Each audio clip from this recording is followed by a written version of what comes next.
हमारे साथ वरिष्ठ पत्रकार विनोद अग्निहोत्री मौजूद हैं। राशिद अल्वी कांग्रेस के नेता जुड़ेंगे। लेकिन विनोद जी, अगर मैं आपसे इस समय पूछूं क्या भाव, क्योंकि राजीव गांधी से जुड़ी तमाम स्मृतियां होती हैं, भावनाएं होती हैं, और अब जिस तरह से फैसला आया है, कानून का तमाम हवाले दिए जा रहे हैं, कैसे देखेंगे आज आप सुप्रीम कोर्ट के फैसले को?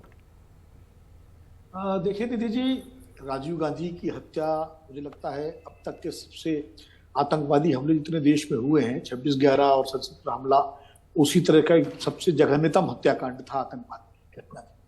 इंदिरा जी की भी हत्या हुई थी, लेकिन इंदिरा जी की हत्या जो है उनके सुरक्षा कर्मियों ने की थी। हालांकि वो भी आतंकवाद से जुड़ा हुआ मसला था, लेकिन चूंकि उसमें जो इन्वॉल्व थे वो सुरक्षा कर्मी थे।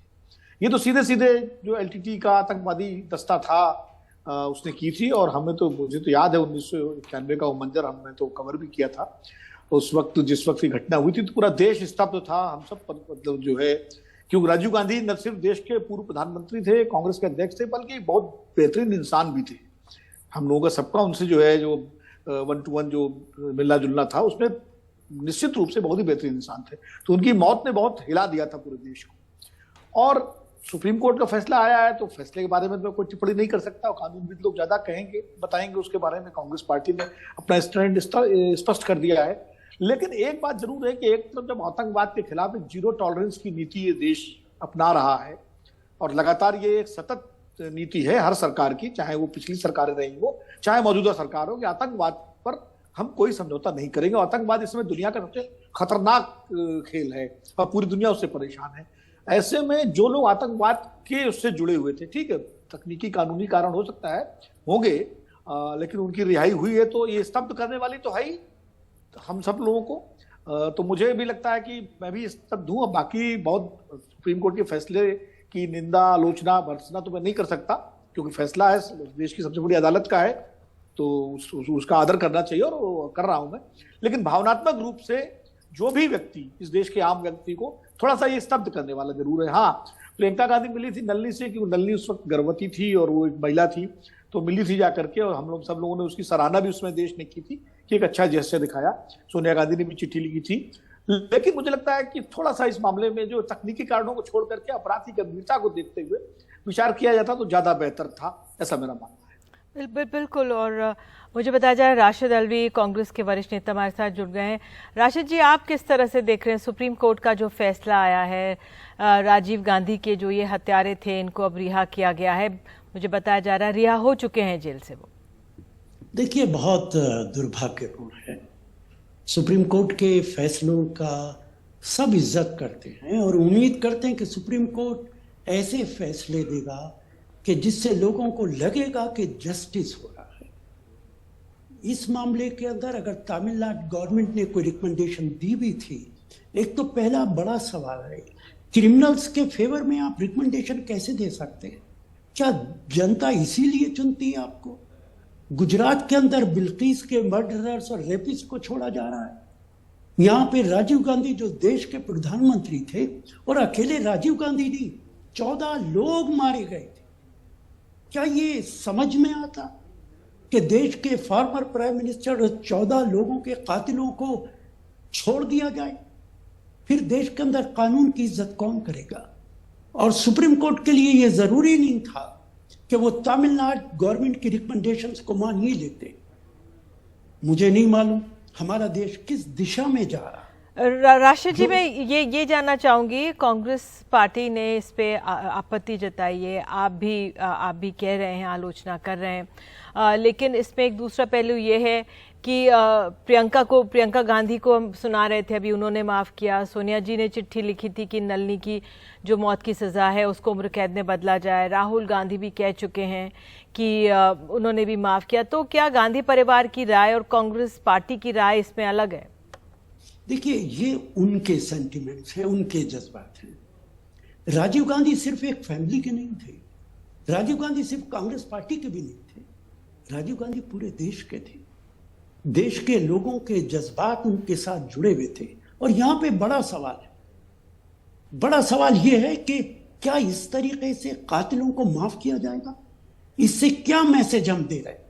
क्या आप कत्ल करते रहिए और सरकारें आपको माफ करती रहेंगी? डीएमके के साथ हमारी एलआई है, लेकिन इसका मतलब ये हरगिज नहीं है कि डीएमके जो कुछ करेगा हम उसको सपोर्ट करते चले जाएंगे। अगर हम गुजरात के अंदर बीजेपी को क्रिटिसाइज कर रहे हैं कि उसने बिल्किस के जो लोगों ने रेप किया उनके रिश्तेदारों को मारा, उनको रिलीज किया गया, मालाएं पहनाई गई, आप पूरे देश के लोगों को मैसेज क्या देना चाह रहे हैं? और यही काम यहाँ पे हो रहा है।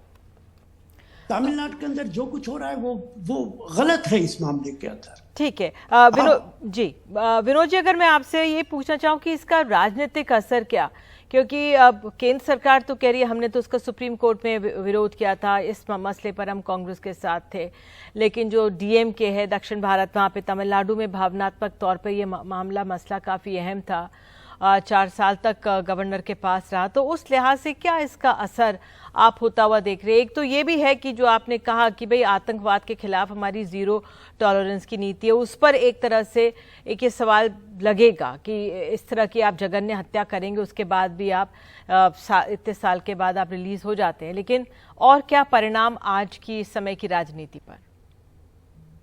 देखिए, अभी जैसे राशिद भाई कह रहे थे कि डीएमके की सरकार के साथ हमारा गठबंधन है, हमारी सरकार है वहाँ, लेकिन हम उनकी हर बात का समर्थन नहीं करेंगे। ठीक बात है, कांग्रेस के लिए तो ये बहुत ही संवेदनशील मुद्दा है, और वैसे तो देश के लिए संवेदनशील मुद्दा है, लेकिन कांग्रेस के लिए विशेष रूप से संवेदनशील मुद्दा है। राजीव गांधी जब उनकी हत्या हुई तो वो पूर्व प्रधानमंत्री भी थे और कांग्रेस के अध्यक्ष भी थे और कैंपेन में थे, और साथ में दूसरे 14 लोग जो मारे गए वो भी किसी न किसी परिवारों के थे।